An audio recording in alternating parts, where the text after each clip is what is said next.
acompanhou essa semana a propaganda da Gillette que saiu sobre masculinidade, você viu um monte de reação negativa, positiva, emocionada, sobre essa tentativa da marca, né, de Gillette de barbear, para discutir como é a masculinidade, rever posicionamentos de homem no mundo. E, bom, a palavra masculinidade está na mídia, não é de hoje, né?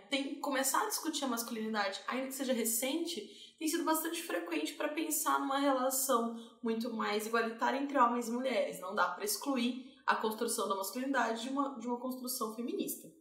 Eu sou Marcela Rosa e esse é um convite para a gente repensar questões atuais a partir de uma ótica que traga referências às ciências humanas. As ciências humanas que tantas vezes são tratadas como alguma coisa meio inútil, meio desnecessária. Então, esse é o nosso convite do canal.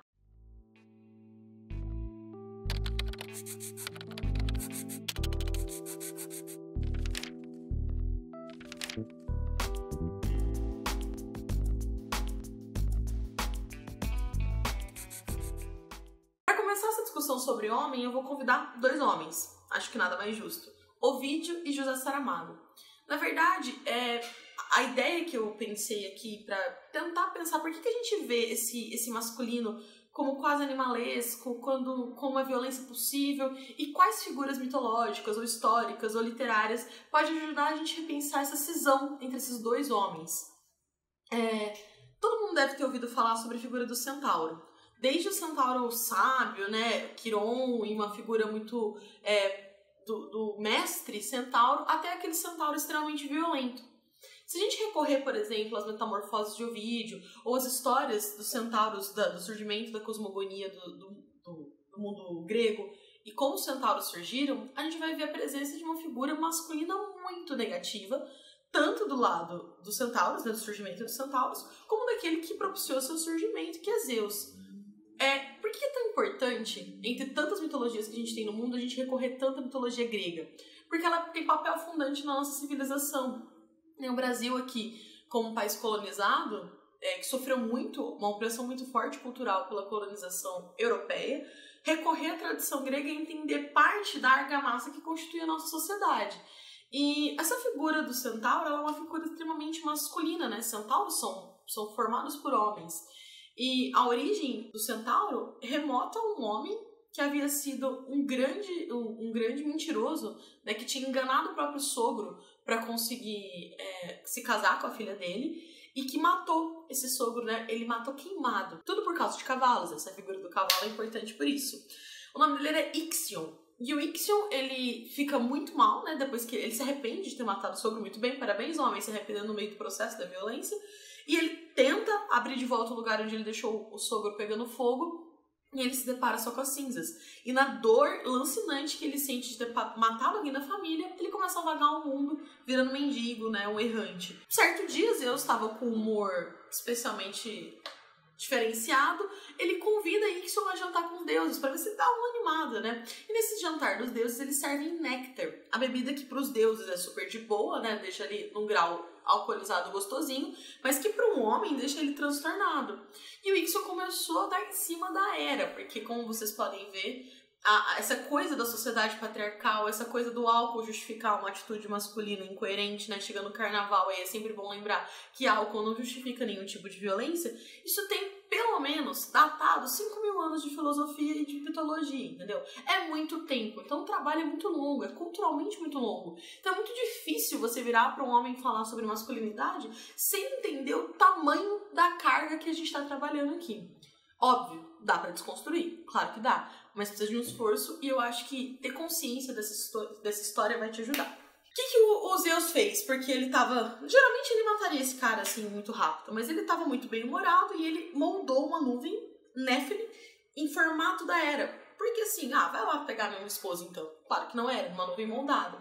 E do ato sexual dos dois nascem a raça dos centauros. Né, os centauros são filhos dessa união. Então eles são, tirando Quiron, que tem outra origem, eles são muito bestiais, muito violentos, eles são pouco dados aos estudos, à filosofia ou qualquer coisa do gênero. Não cultuam os deuses como deveriam e ficam nesse meio do caminho entre o homem e o cavalo. Quem fez uma leitura linda disso foi o José Saramago. Tem um livro dele de 94 que chama Objeto Quase, que são livros de contos. E um dos contos chama o Centauro. E ele faz essa retomada mitológica como se um centauro tivesse sobrevivido dessa época único, sozinho no mundo, e tivesse vagando o mundo por aí. Só que é muito interessante a construção que ele faz desse conto, porque o Saramago não trata o centauro como uma unidade. O centauro é a junção de um homem e um cavalo.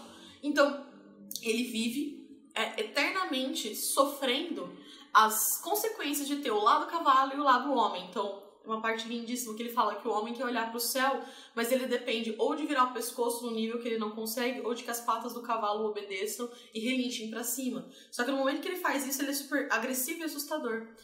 E em determinado momento do conto, ele sempre se refere ao homem e o cavalo, o homem e o cavalo. Em determinado momento do conto, o centauro se apaixona por uma menina. Na verdade, ele se encontra com uma menina no campo que fica entre o muito assustado e o apaixonado e incrédulo na existência desse centauro. E ele carrega ela, levanta ela no dorso do cavalo, né? E diz assim, ela estava apavorada, ele estava absolutamente constrangido, porque ela era uma mulher inteira, ele era um homem pela metade. E nesse momento, a questão física fica muito óbvia, porque a pubis dela encontra exatamente no momento em que ele vira cavalo. Então ele nunca poderia ter uma relação com ela que fosse uma relação saudável.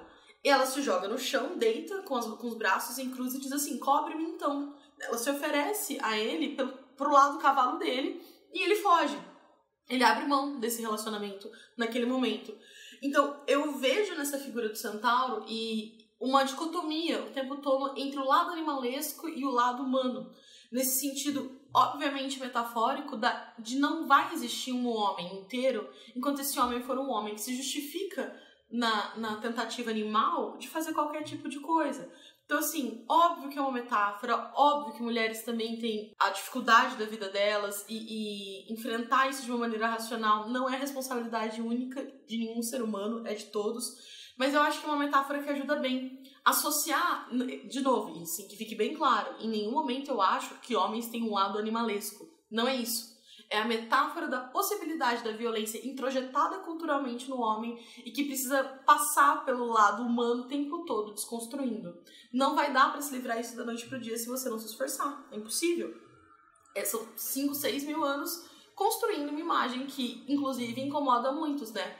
Olhar pro espelho e dizer, olha, eu sou esse cara violento, não é confortável pra ninguém. E se for confortável, muito pior, sinal de que você aceitou essa máscara e se entregou ao lado do cavalo de uma vez por todas. Bom, eu acho que pensar em mitologia, pensar em literatura sempre é um caminho pra gente entender que a gente não tá sozinho vivendo a experiência humana. E que espero, honestamente, que daqui a algum tempo a gente possa tratar isso como um processo histórico de construção de pessoas que não faz mais sentido senão na literatura. É isso. Obrigada. Então, gente, espero que vocês gostem desse vídeo. Guilherme, volta aqui. Eu não sei o que eu tô fazendo mais.